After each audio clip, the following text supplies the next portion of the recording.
As we power through the final weeks here of the summer heat, we're all watching our electric bills. Thank you for joining us tonight at 9. I'm Britt Marino. And I'm Daniel Marin. There is a heated battle taking place over Austin Energy's controversial proposal to increase its rates starting next year, which means your bill could go up even more.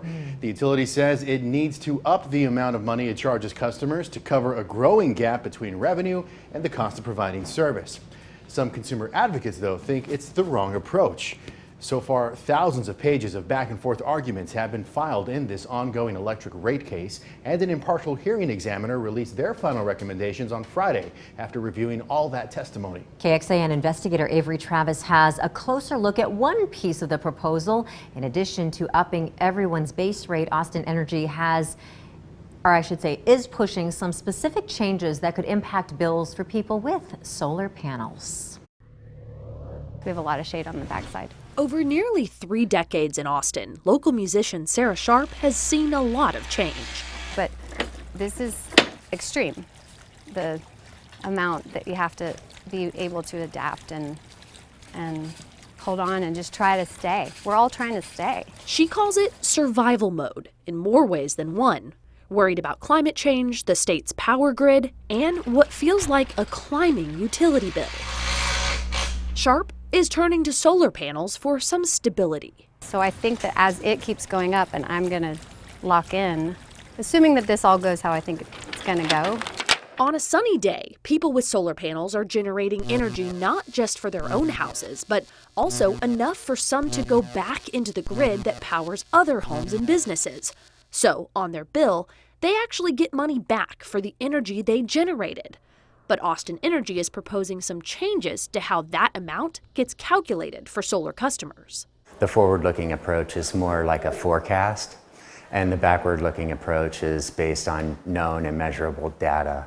Austin Energy says it's trying to be more accurate, basing the rate on last year's data from the electric market instead of relying on predictions and unknowns in the distant future. They're going to tell you how fast you ran your marathon based on 1 mile. But Carl Rabigo, who helped design Austin Energy's original value of solar calculation in 2006, testified against this new method in the ongoing rate case. It'll go into here. He argues this treats solar customers more like wholesale generators on the spot electric market instead of long-term investments for the city itself. If Austin Energy wanted to build their contract for a solar farm, they wouldn't pay for it 1 year at a time.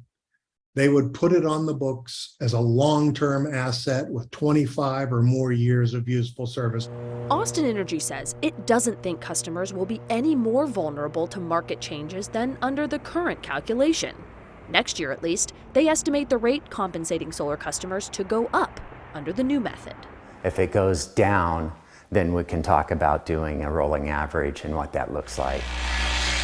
The problem is that the rate is going to be variable. Bill Oakey, who's been following utility rate debates since the 80s, believes it will be more difficult for people or businesses who have the panels to plan ahead, which he says could discourage others from investing in solar.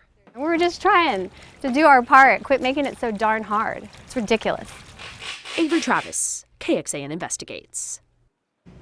It is important to note an impartial hearing examiner who reviewed all of the testimony in this case presented its final findings on the Austin Energy proposal on Friday. The examiner agreed with much of the proposal, including Austin Energy's changes to the value of the solar tariff.